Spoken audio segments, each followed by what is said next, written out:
The information discussed in this PILCast episode are merely opinions and do not constitute formal policy or legal guidance of any kind.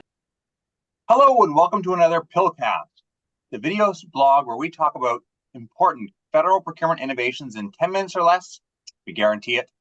I'm Scott Simpson with the DHS Procurement Innovation Lab, and today I've got a special guest with me, Chad Parker from the United States Citizenship and Immigration Services. Chad, thanks for being with us today. Go ahead and introduce yourself to everyone. Hi, everyone. I'm Chad Parker, the Acquisition Innovation Advocate, or AIA, with, as Scott said, USCIS. Chad is here with us today to share his story about using procurement innovative techniques on a recent procurement project so that we can learn about the approach the team used and the recommendations for everyone looking to use procurement innovations like this in the future. So, Chad, you are working with the ESIS team. Can you provide us just a brief overview of what that is and what you were buying? Thanks, Scott. So our team was buying Agile DevSecOps support for the Identity Directorate, which supports our USCIS IT websites. The program coined this requirement as Engineering Support for Identity Services, or ESIS. As you know, we just love those catchy acronyms. The task order provided DevSecOps support to modernize complex legacy identity management systems for internet-facing websites for USCIS. So as you can imagine, this was pretty important. The task order was valued at approximately $100 million, and our market research identified that this would be a GSA Schedule 70 task order, and it was a total small business set-aside. All right, so we're in that 8.4 realm. We're doing a federal supply schedule, and the team had a two-phase advisory down select. Now, phase one here I thought was really interesting because they didn't use a traditional corporate experience approach. Tell us about phase one, Chad. Well, Scott, the program office really wanted to ensure that the vendor they selected could exceed technical requirements because, as I said, this supports USCIS internet-facing websites. So as a result, the code challenge was clearly the most important factor. And the team decided they would break that code challenge into two pieces. Phase one was essentially a compliance check of the code submission. This was not a qualitative evaluation. Rather, they just wanted to evaluate if vendors provided everything required in the RFQ. Now, you'd be surprised how often vendors don't pay close attention to a solicitation's instructions and provide everything required. Now, I want to say this approach did come with some risks. For example, if all vendors did not provide all required code documentation, then this down select would have been rendered ineffective. However, the approach turned out to be quite effective. For those not familiar with code challenges, they require a large submission of various documentation. And in this acquisition, the phase one code submission included responses to user story problems for various user roles like engineering or solution architect. And each had very different problem statements for which the vendor had to provide a response.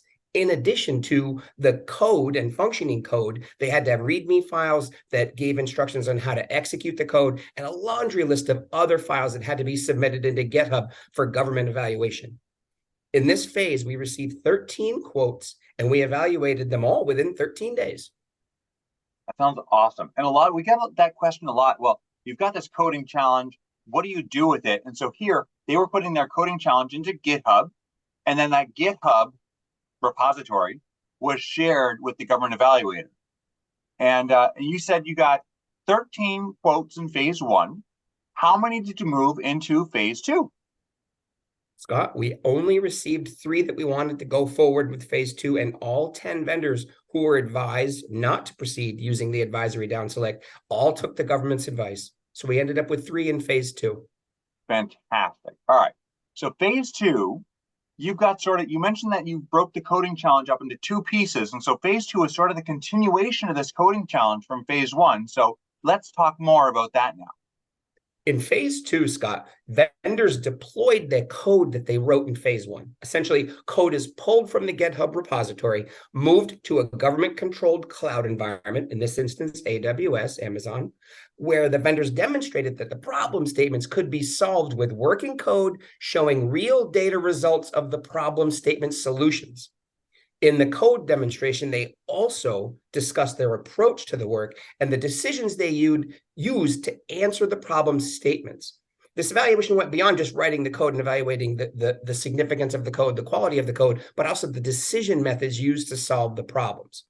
And of course, phase 2 also included evaluating the written responses to the remaining evaluation factors, which were in this instance, past performance, and of course, staffing, because as you stated, this is a FAR 8.4 acquisition, and obviously price, which we use an Excel template to speed that evaluation. And the team was able to award in just 84 days. It's amazing. 84 days from the release of solicitation to the award. And they did this in first quarter. So that is, they released our solicitation in like the September, October timeline, and they made award before that holiday commit, I think, right, Chad? That's absolutely correct, Scott. Super fast, especially with 2 coding challenges and 13 different quotes. Now, after every PIL project, the PIL interviews both the vendors who submitted proposals and the evaluators who took part in the process. And here in this vendor feedback, we learned something very interesting about right sizing. So can you tell us what y'all learned about right sizing from the vendors in this procurement? Well, Scott, after we got some feedback from vendors, they told us that they thought the code challenge looked similar to one that was released that year prior. And they were expecting that this one might be a little more tailored to the USCIS requirement. In fact, they named the Finch requirement as one that was similar to this.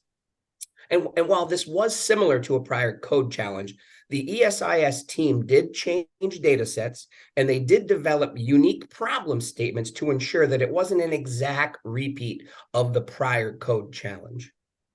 All right. Are there any recommendations that you would have for someone looking to use similar procurement innovation techniques in their requirement in the future, Chad? Indeed, Scott, I have many. So my advice would be to certainly right size your innovations. Code challenges are very time consuming and expensive, not only to develop, but also to evaluate. So don't use them unless it's absolutely necessary.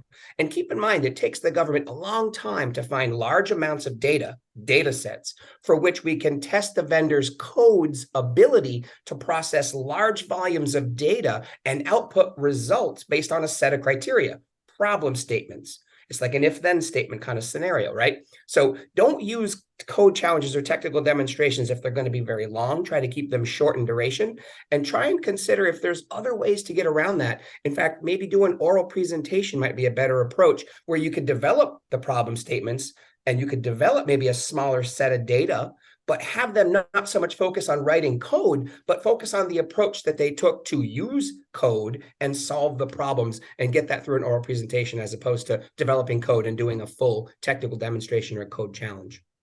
Dad, I could not have said it better myself, and we learned the same thing from vendors, so I think that you are right on point. Coding challenges are fantastic. They are wonderful tools in the right situation, right? And like you said, right size it, make sure you tailor it, and use them when appropriate. Otherwise, consider having that oral presentation where you can talk to the vendors, have that same kind of interactive dialogue, but without that expensive piece of both the vendor having to write all that code and then the very time-consuming piece of you all finding that data set to test that code.